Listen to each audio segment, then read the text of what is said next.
nyo, na-realize ko lang, yung availability ng mga Filipino products dito sa Toronto is very accessible na, lalo na compared noon, mga 10 years ago.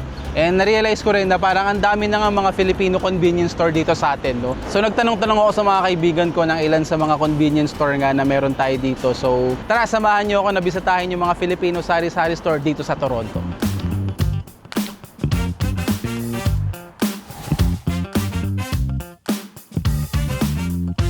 Mahigit 1 milyon ang sari-sari store sa buong Pilipinas at sila pa rin ang backbone ng daily retail sa maraming komunidad.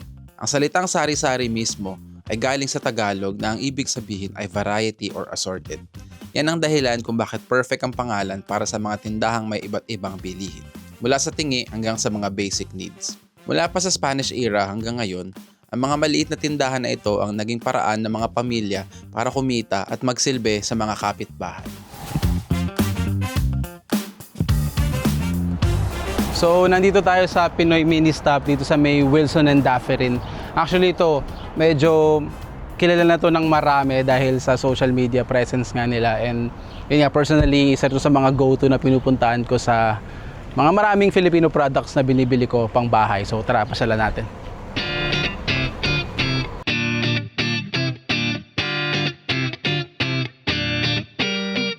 Dahil sa convenience nitong Pinoy Mini Stop, dito talaga ako personally pumupunta para bumili ng mga Filipino products na hinahanap ko. Specifically, itong mga fishball at kikiam na meron sila dito tuwing nagkikrave ako ng Filipino street food. At malaking bagay doon kung bakit dito talaga ako pumupunta ay dahil sa lokasyon at yung familiarity ko sa lugar at mga paninda nila.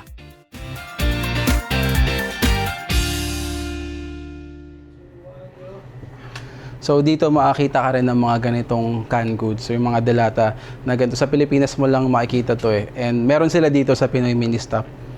Itong sizzling sisig na to, paborito ko to dati. And yung mga ganitong klaseng produkto na dadalhin mo lang dito pag umuwi ka ng Pilipinas. Lalo na mga 10 years ago, di ba? Ito yung mga bagay na kapag nagbakasyon ka sa Pilipinas, dadalhin mo pabalik dito. Tas meron sila dito mabibili.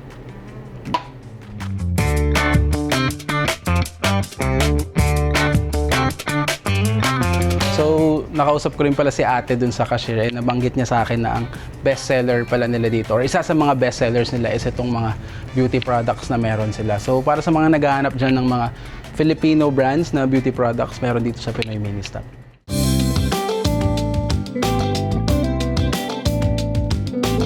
Dito sa Canada, lalo na sa GTA, makikita mo pa rin ang same energy sa mga variety stores sa iba't ibang sulok ng Canada. Ito ang lugar kung saan makakabili ka ng mga paborito mong produkto galing sa Pilipinas. Kung saan pwede mong balikan ang iyong nakaraan na makaka-feel ka ng sense of home at nostalgia. Sa kabila ng mga malalaking grocery at convenience chains, nananatili pa rin ng simple, personal at familiar na feel na dala ng mga sari-sari store. Para sa maraming Pinoy dito, ang mga sari-sari store na to ang nagbibigay sa atin ng lasa at alaala ng Pilipinas.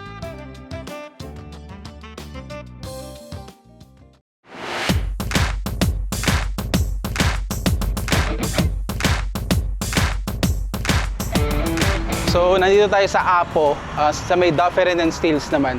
Ngayon, tinitingnan ko from the outside, ito mukhang medyo malaki yung location nila. So, tara tingnan natin kung ano meron sa loob.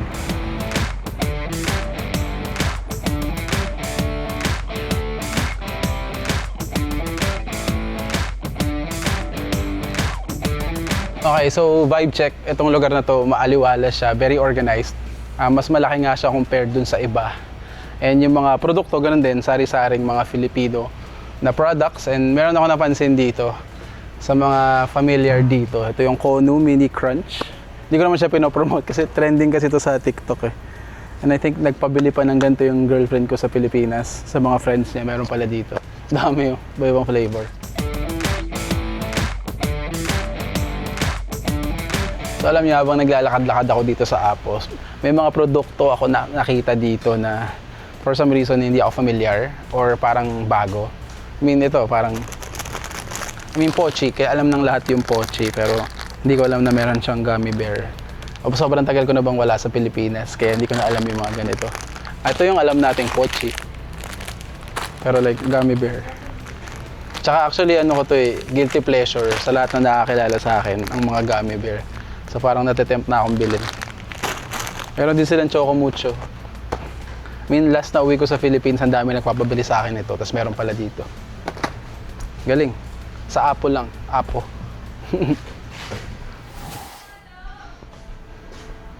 Uy, may walis, men.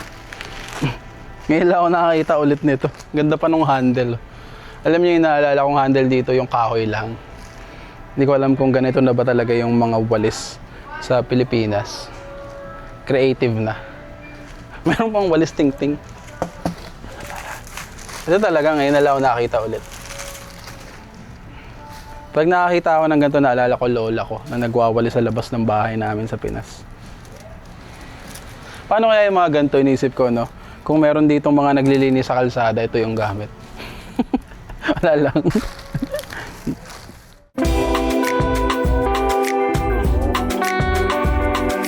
So, meron din pala sila ditong mga hot food for take out to go. So, dito lang sa loob mismo nung parang sari-sari or grocery store nila. So, kung nagutom kayo habang nagsha-shopping ng mga, paborito nyong Filipino products dito.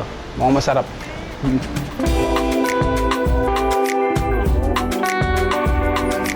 So, yun. Ito yung Apo dito sa may Dufferin and Steels. And, tingnan nyo, lahat ng sinabi ko, binili ko talaga. Even yung pochi. Na-curious talaga ako eh. And then, binigyan pa tayo ng milk tea ni ate. So, shoutouts kay ate. Napakabait mo yung nagsaserve doon. So, yeah. Itong location pala nito, parang relatively bago lang siya. Parang kaka-anniversary lang nila noong July. So, spatan nyo to, Apo, dito sa may Dufferin and Steels. Tara dun sa next one.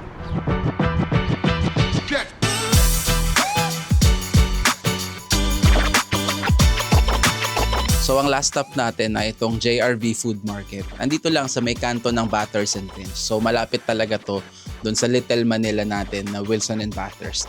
Sabi ng cameraman ko, dito daw siya madalas pumunta para bumili ng mga groceries, specifically yung longganisa nila. So tingnan natin kung ano yung makikita natin sa loob ng JRV Filipino Market. Ito yung JRV. Nakakatawa kasi pagpasok ko pa lang dito, yung smell, yung vibe at yung buong atmosphere niya parang variety store talaga sa Pilipinas yung vibe. So kung titingnan niyo yung paligid, ganun din yung feel na nandito. And yun, maraming mga Filipino products pa rin. Meron din sila mga frozen na mga karne and meron din parang bakery section. So yeah, ito yung JRV.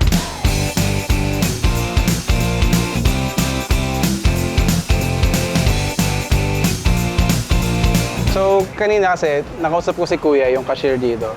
And medyo kinikwento niya sa akin ng isang sa mga special daw dito sa JRB is yung pagkain nila. And kanina nandun tayo sa Apo, nabanggit natin na meron nga sila dong hot food. Sabi ni Kuya dito, the best daw yung pagkain nila dito. And sikreto nga daw yung ingredients eh. So para sa mga nagharap ng food dyan, pag napadaan kayo dito sa JRB, try nyo yung pagkain nila. And then let us know kung totoo ba yung sinasabi ni Kuya na masarap. O mukha talaga siyang masarap. So, yan.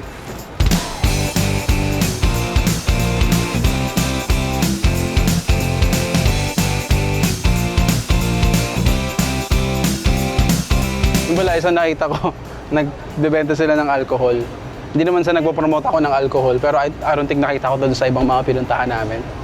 So, para sa mga naghahanap na alcohol, meron din dito. May mga beer.